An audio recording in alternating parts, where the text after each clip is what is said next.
Hello students, आज मैं लेकर आई हूँ आपके लिए माइंड मैप ज्योग्राफी का resource and development chapter part 1। मैंने इस पूरे माइंड मैप को 2 पार्ट्स में डिवाइड किया है। तो पहला पार्ट मैं आप लोगों के साथ लेकर आई हूँ। देखिए, सबसे पहले हम बात करते हैं रिसोर्स की। देखिए, जो भी अवेलेबल है एनवायरनमेंट में वो सब रिसोर्स है, और जो हमारी नीड्स को सेटिस्फाई करता है वो हमारे लिए रिसोर्स है। इट मीन्स जो भी हमारे एनवायरनमेंट में मौजूद है वो सब रिसोर्स है, और जो हमारी नीड्स को सेटिस्फाई करता है वो रिसोर्स है। एक रिसोर्स की 3 क्वालिटीज़ होती हैं। सबसे पहली चीज़, एक रिसोर्स जो होता है वो हमेशा टेक्निकली या फिर टेक्नोलॉजिकली आप कह सकते हैं एसेसिबल होता है। इसका मतलब ये कि आप उसको किसी भी टेक्नोलॉजी के साथ यूज़ ले सकते हैं। इकोनॉमिकली फ़ीज़ेबल होता है, सस्ता होता है, जिसे सब लोग अफोर्ड कर सकें। और कल्चरली एक्सेप्टेबल मीन्स कल्चर के साथ मिल जाने वाला रिसोर्स होता है। मतलब जिस देश में वो रिसोर्स है, जिस देश में वो यूज़ हो रहा है, उसके कल्चर के अकॉर्डिंग वो रिसोर्स बन जाए तो उसे एक अच्छा रिसोर्स कहा जाता है। तो अगर आपसे कोई पूछता है कि रिसोर्स क्या है, तो सबसे पहले आप ये बता देंगे, anything which is available in our environment is known as resource. ये हमारी नीड्स को सेटिस्फाई करने के काम आता है, और उसके अलावा टेक्निकली या टेक्नोलॉजिकली एसेसिबल है, किसी भी टेक्नोलॉजी के साथ उसे यूज़ किया जा सके। इकोनॉमिकली फ़ीज़ेबल का मतलब है कि वो अफोर्डेबल बाय ऑल हो, और कल्चरली एक्सेप्टेबल मतलब उसको कल्चर में आसानी से अडेप्ट किया जा सके। अब हम चलते हैं क्लासिफिकेशन ऑफ रिसोर्सेज की तरफ, जिसमें सबसे पहले आता है biotic and abiotic resource. Biotic मतलब होता है living things, resources which are living in their nature. And abiotic में आ जाता है resources which are non living in their nature. इसके कुछ एग्जाम्पल्स हो सकते हैं। बायोटिक के एग्जाम्पल्स हो सकते हैं फ्लोरा, फोना, it means plants, animals, humans. ये बायोटिक रिसोर्स के पार्ट हो सकते हैं। अबायोटिक के पार्ट हैं रॉक्स, मेटल्स, ये भी सब रिसोर्स हैं, but they are non living. उसके बाद चलते हैं on the basis of exhaustibility. Exhaustibility के बेसिस पे we have 2 kinds of resources, renewable and non renewable. Renewable resources वो होते हैं जिन्हें आप दोबारा से रीयूज़ और रिसाइकल कर सकते हैं, जैसे solar energy, wind energy, all these. और ये सफिशेंट क्वांटिटी में हमारे पास अवेलेबल होते हैं। जबकि नॉन रिन्यूएबल रिसोर्सेज वो होते हैं जिन्हें आप दोबारा से रिसाइकल या रीयूज़ नहीं कर सकते हैं, and they are available with us in a limited quantity. अगर एक बार ये ख़त्म हो गए तो फिर इनकी फॉर्मेशन के लिए दोबारा से मिलियंस ऑफ ईयर्स लगेंगे, जैसे कि कोल, पेट्रोलियम। फिर हम बात करते हैं on the basis of ownership. Ownership के बेसिस पे 4 तरीके के रिसोर्सेज हैं, individually owned, community owned, national resource, international resource. Individually own resource वो होते हैं जो किसी इंडिविजुअल को मिले हुए हैं, या कोई इंडिविजुअल उन्हें ओन कर रहा है, तो उन्हें इंडिविजुअल रिसोर्स कहते हैं, जैसे कि हमारा घर, हमारी कार।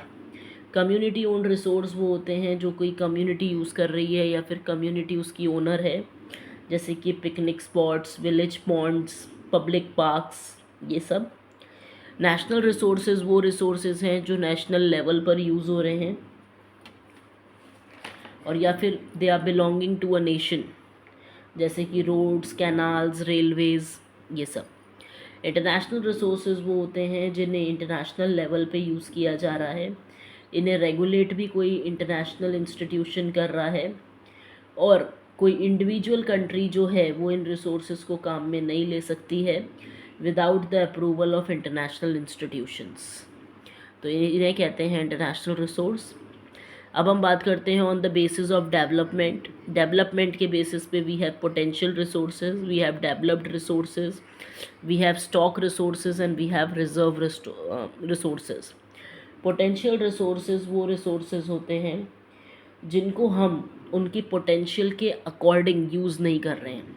जैसे क्या होता है कि कई बार कोई क्लास में बच्चा है, उसमें कैपेसिटी, पोटेंशियल तो बहुत है, लेकिन उसकी पोटेंशियल को पूरा काम में नहीं लिया जा रहा है। तो इस तरह के रिसोर्सेज उन्हें हम काम तो ले रहे हैं, लेकिन उनके पोटेंशियल के अकॉर्डिंग हम उन्हें काम में नहीं ले रहे हैं। तो ये रिसोर्सेज होते हैं पोटेंशियल रिसोर्स। इसमें एग्जांपल दे सकते हैं, जैसे वेस्टर्न पार्ट जो है इंडिया का, उसमें पोटेंशियल ये है कि वो ज़्यादा से ज़्यादा विंड एनर्जी और सोलर एनर्जी जनरेट कर सकता है, लेकिन हम ऐसा ज़्यादा नहीं कर रहे हैं। डेवलप्ड रिसोर्सेज जो होते हैं, डेवलप्ड रिसोर्सेज वो होते हैं जिन्हें सर्वे ऑलरेडी किया जा चुका है, इनकी क्वालिटी, इनकी क्वांटिटी जो है वो पता है, और इनका डेवलपमेंट पूरी तरीके से टेक्नोलॉजी पे डिपेंड करता है। टेक्नोलॉजी अच्छी हुई तो इन रिसोर्सेज को आसानी से काम में लिया जा सकता है।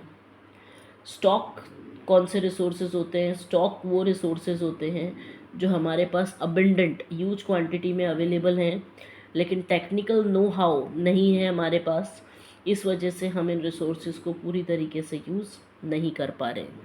जैसे कि हाइड्रोजन, ऑक्सीजन, ये गैसेस जो हैं इन्हें बहुत अच्छे तरीके से यूज़ किया जा सकता है, they are available in abundance, लेकिन हमें टेक्निकल नो हाउ नहीं पता कि कैसे इन्हें यूज़ किया जाए। तो उन रिसोर्सेज को कहते हैं स्टॉक रिसोर्सेज। उसके अलावा रिज़र्व रिसोर्सेज वो होते हैं जिन्हें फ्यूचर रिक्वायरमेंट को फुलफ़िल करने के लिए रखा गया है, जैसे रिवर वाटर से हाइड्रो इलेक्ट्रिसिटी भी जनरेट हो सकती है। तो इस तरह के जो रिसोर्सेज होते हैं जिन्हें फ्यूचर के लिए रखा गया है, उन्हें रिज़र्व रिसोर्सेज कहा जाता है। तो ये है पूरा फ़्लो चार्ट। पहले आप इस फ़्लो चार्ट को बनाएंगे और फिर जो एक्सप्लेनेशन मैंने आपको बोला है वो आप लिख सकते हैं। सारा कंटेंट एनसीईआरटी का बता रही हूँ, तो आप आराम से ये लिख सकते हैं। कुछ बच्चे गलती क्या करते हैं, एक्सप्लेनेशन तो ये दे देते हैं और डायग्राम वो बना देते हैं जो आपकी ज्योग्राफी की बुक में है। आप ज्योग्राफी की बुक में जो डायग्राम है,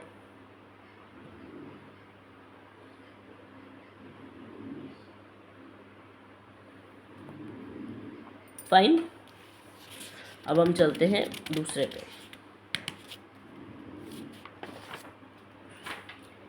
problems arise due to indiscriminate use of resources by humans.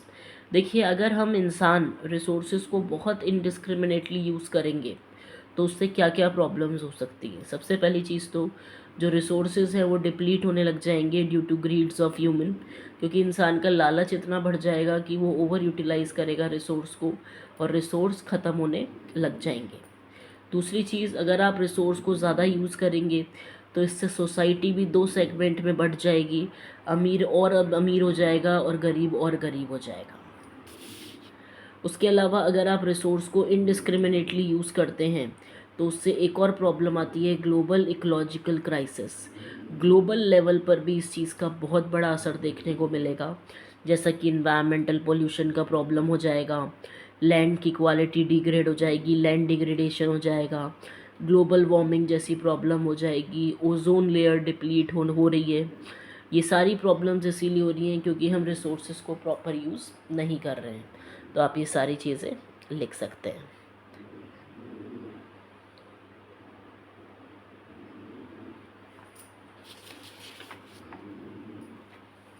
Then फिर आप बता सकते हैं स्टेप्स ऑफ रिसोर्स प्लानिंग, कि स्टेप्स ऑफ रिसोर्स प्लानिंग क्या हैं। इससे पहले मैं एक टॉपिक लेना चाहूँगी, just a second. Yes, sustainable development. देखिए, सस्टेनेबल डेवलपमेंट क्या होता है? जब डेवलपमेंट हो देश में without harming the environment and taking care of future need. एक ऐसा डेवलपमेंट जिसमें हम अपने एनवायरनमेंट को हार्म नहीं पहुंचा रहे और भविष्य की भी सोच के चल रहे हैं, तो उसे कहा जाता है सस्टेनेबल डेवलपमेंट। अब रिसोर्स प्लानिंग की बात करें तो रिसोर्स प्लानिंग एक ऐसी स्ट्रैटेजी है, एक ऐसी नीति है जिसे हम प्लान्ड और जुडिशियस यूटिलाइजेशन ऑफ रिसोर्स के लिए बनाते हैं। एक ऐसी नीति जिसे इसलिए बनाया जाता है जिससे रिसोर्स का यूटिलाइजेशन जुडिशियसली और प्लान्ड तरीके से हो सके, इसे कहते हैं रिसोर्स प्लानिंग। अब रिसोर्स प्लानिंग क्यों इम्पॉर्टेंट है उसकी हम बात कर लेते हैं। देखिए, रिसोर्स प्लानिंग इसलिए इम्पॉर्टेंट है, और स्पेशली कंट्री लाइक इंडिया, क्योंकि इंडिया में कुछ प्लेसेस में तो सेल्फ सफिशिएंसी है रिसोर्सेज में, रिसोर्सेज बहुत सारे हैं, कोई कमी नहीं है, लेकिन कुछ प्लेसेस इंडिया की ऐसी हैं जहाँ पर रिसोर्सेज डेफिशिएंसी रखते हैं, जहाँ रिसोर्सेज की डेफिशिएंसी है। जैसे एग्जांपल दूँ, झारखंड, छत्तीसगढ़ और एमपी जो है, वहाँ पर कोल माइंस वगैरह जो हैं उनकी बहुत अबेंडेंसी है। मतलब कोल माइंस और मिनरल्स हमें इन इलाकों से आसानी से मिल सकते हैं। अरुणाचल प्रदेश में हमें पानी की कोई कमी नहीं है, लेकिन इंफ्रास्ट्रक्चर जो है वो अरुणाचल प्रदेश का अच्छा नहीं है। उसके बाद राजस्थान की बात करूं तो राजस्थान में सोलर एनर्जी, विंड एनर्जी तो बहुत है, लेकिन यहाँ पर वाटर रिसोर्स नहीं है। इसलिए ही इंडिया जैसे देश में रिसोर्स प्लानिंग की ज़रूरत पड़ती है। तो आप ये बता सकते हैं।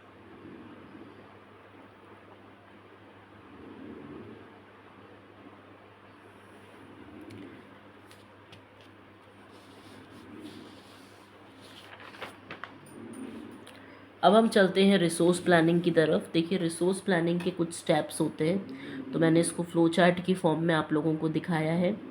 जैसे अगर किसी भी रिसोर्स की अगर प्लानिंग करनी है, तो सबसे पहले तो हमको उस रिसोर्स की इन्वेंट्री देखनी पड़ेगी, स्टॉक देखना पड़ेगा कि वो जो रिसोर्स है वो किस क्वांटिटी में हमारे देश में अवेलेबल है और किस किस रीजन में है। उसका पता हम कैसे लगा सकते हैं? मैपिंग के थ्रू और सर्वेस के थ्रू। उसके बाद हमें बनाना है प्लानिंग स्ट्रक्चर। वो प्लानिंग स्ट्रक्चर प्रॉपर टेक्नोलॉजी के साथ, स्किल के साथ या फिर कोई इंस्टीट्यूशनल सेटअप के साथ तैयार हो सकता है। फिर हमारा जो रिसोर्स डेवलपमेंट प्लान है उसे ओवरऑल नेशनल प्लान के साथ मैच करके देखें, तो उससे आपको क्या होगा? उससे आपको करेक्टिव एक्शन लेने का पता चल जाएगा, क्योंकि आपके सामने नए नए फैक्ट्स आ जाएंगे। इस तरीके से रिसोर्स प्लानिंग की जाती है। अब चलते हैं, does availability of resource lead to development. अगर हमारे पास रिसोर्सेज हैं तो हमारा डेवलपमेंट होगा? तो आंसर है नो। सिर्फ रिसोर्स होने से डेवलपमेंट कभी नहीं होता। टेक्नोलॉजी समय समय पर चेंज होती रहनी चाहिए, इंस्टीट्यूशन सेटअप होने चाहिए इन रिसोर्सेज को यूज़ करने के। अगर ऐसी चीज़ होती है तो पॉसिबल है डेवलपमेंट। अगर ये दो चीज़ें नहीं हैं तो डेवलपमेंट पॉसिबल नहीं है। ऐसे बहुत सारे रीजन्स हैं जो बहुत रिच हैं रिसोर्सेज में, but still they counted as economically backward regions. ऐसे बहुत सारे रीजन आपको देखने को मिल जाएंगे जिनमें रिसोर्स की कोई कमी नहीं है, लेकिन तब भी उन्हें इकोनॉमिकली बैकवर्ड कहा जाता है। क्यों? क्योंकि उन जगहों पर टेक्नोलॉजी नहीं है, उन जगहों पर प्रॉपर इंस्टीट्यूशंस नहीं है। तो आप ये बता सकते हैं।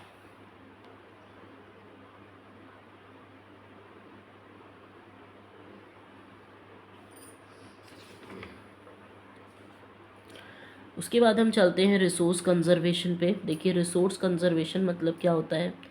Ethical use and protection of valuable resource. जब आप किसी रिसोर्स को एथिकली, मतलब प्रॉपर तरीके से यूज़ कर रहे हैं और उनको प्रोटेक्ट भी कर रहे हैं, तो उसे रिसोर्स कंजर्वेशन कहा जाता है। एथिकल मतलब होता है सही गलत में फ़र्क। तो किसी रिसोर्स को इसी तरह से यूज़ करें कि उसकी ज़रूरत हो तो ही उसे यूज़ करें, अगर ज़रूरत नहीं है तो उसे यूज़ ना करें। उसे कहते हैं एथिकल यूज़। और प्रोटेक्शन ऑफ वैल्यूएबल रिसोर्स, अगर आप एथिकली यूज़ कर रहे हैं किसी रिसोर्स को और उसका प्रोटेक्शन भी कर रहे हैं वैल्यूएबल रिसोर्स का, तो उसे कहते हैं रिसोर्स कंजर्वेशन। इसमें आ जाते हैं हमारे trees, minerals, wild life, water etcetera. और इससे क्या होता है रिसोर्स कंजर्वेशन से? इससे हम नेचुरल वर्ल्ड को मेंटेन कर पाते हैं। तो आप ये बता सकते हैं। उसके बाद why conservation of resources is important. Resource को कंजर्व करना, बचाना क्यों इम्पॉर्टेंट है? सबसे पहली चीज़, for fulfilling future needs. Future needs को फुलफ़िल करने के लिए it is helpful in proper resource planning. Of course, जब रिसोर्स बचेंगे तो ही उनकी प्लानिंग हो पाएगी। It increases the possibility of economic development. जब हमारे पास रिसोर्स होंगे तो ही देश का इकोनॉमिक डेवलपमेंट हो पाएगा। It reduces the chances of socio economic problem. और समाज से इकोनॉमिक प्रॉब्लम भी तभी हट पाएगी जब रिसोर्सेज कंजर्व होंगे। And it reduces the chances of environmental problem. और हमारा एनवायरनमेंट भी तभी प्रोटेक्ट होगा जब रिसोर्सेज प्रॉपरली यूज़ होंगे। तो आप ये बता सकते हैं।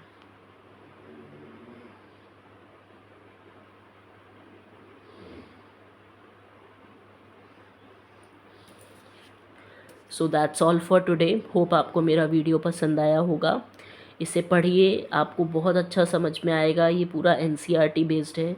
और बच्चों को भी मोटिवेट कीजिए मेरे चैनल को सब्सक्राइब करने के लिए। मुझे बहुत खुशी होगी कि मैं ज़्यादा से ज़्यादा बच्चों की मदद कर पाऊँ। Bye, take care, God bless you all.